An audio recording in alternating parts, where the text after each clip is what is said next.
தமிழ்நாடு அரசு கோவில்கள்ல எழுத்தர், சீட்டு விற்பனையாளர்னு பல்வேறு விதமான வேலைவாய்ப்புகள் அறிவிச்சிருக்காங்க. 10ஆம் வகுப்பு முடிச்சிருக்கவங்க, தமிழ் எழுத படிக்க தெரிஞ்சிருக்கவங்க இந்த ஜாபுக்கு அப்ளை பண்ணலாம். எப்படி அப்ளை பண்ணணும்னு சொல்றேன். இந்த வீடியோக்கு ஒரு லைக் பண்ணிட்டு நம்ம பேஜை ஃபாலோ பண்ணி வச்சுக்கோங்க.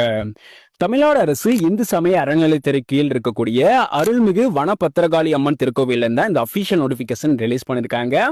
டோட்டலா 17 வேகன்சிஸ் இருக்கு. இதுல எழுத்தர், சீட்டு விற்பனையாளர்னு பல்வேறு விதமான பதவிகள் கொடுத்திருக்காங்க. கல்வி தகுதி பொறுத்த வரைக்கும் 10ஆம் வகுப்பு முடிச்சிருக்கவங்க, தமிழ் எழுத படிக்க தெரிஞ்சிருக்கவங்க அப்ளை பண்ணலாம். ஏஜ் லிமிட் 18 வயதுல இருந்து 40 வயதுக்குள்ள இருக்கணும். சேலரி பொறுத்த வரைக்கும் உங்களுக்கு 18,500 இருந்து 58,600 வரைக்கும் உங்களுக்கு சேலரி வந்து இருக்கும். இந்த ஜாபுக்கு எக்ஸாம்ஸ் கிடையாது. டைரக்ட் இன்டர்வியூ மூலமா ஆட்கள் வந்து தேர்வு செய்ய போறாங்க.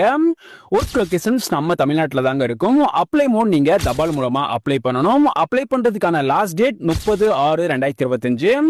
இந்த ஜாபுக்கு அப்ளை பண்றதுக்கு நம்ம பயோல இருக்க இந்த லிங்க் அட்டாச் பண்ணி கவர்மெண்ட் ஜாப்ஸ் அப்ளைன்ற பட்டனை கிளிக் பண்ணீங்கன்னா தமிழ்நாடு அரசு கோவில்களில் வேலைன்ற ஒரு போஸ்ட் இருக்கும். அந்த போஸ்ட்டை கிளிக் பண்ணீங்கன்னா இந்த ஜாபை பத்தின ஃபுல் டீடைல்ஸ் இருக்கும். ஸோ செக் பண்ணி உடனே அப்ளை பண்ணுங்க. அண்ட் இந்த வீடியோவை மறக்காம 10ஆம் வகுப்பு முடிச்சிருக்க உங்களோட ஃப்ரெண்ட்ஸ் எல்லாருக்குமே ஷேர் பண்ணுங்க.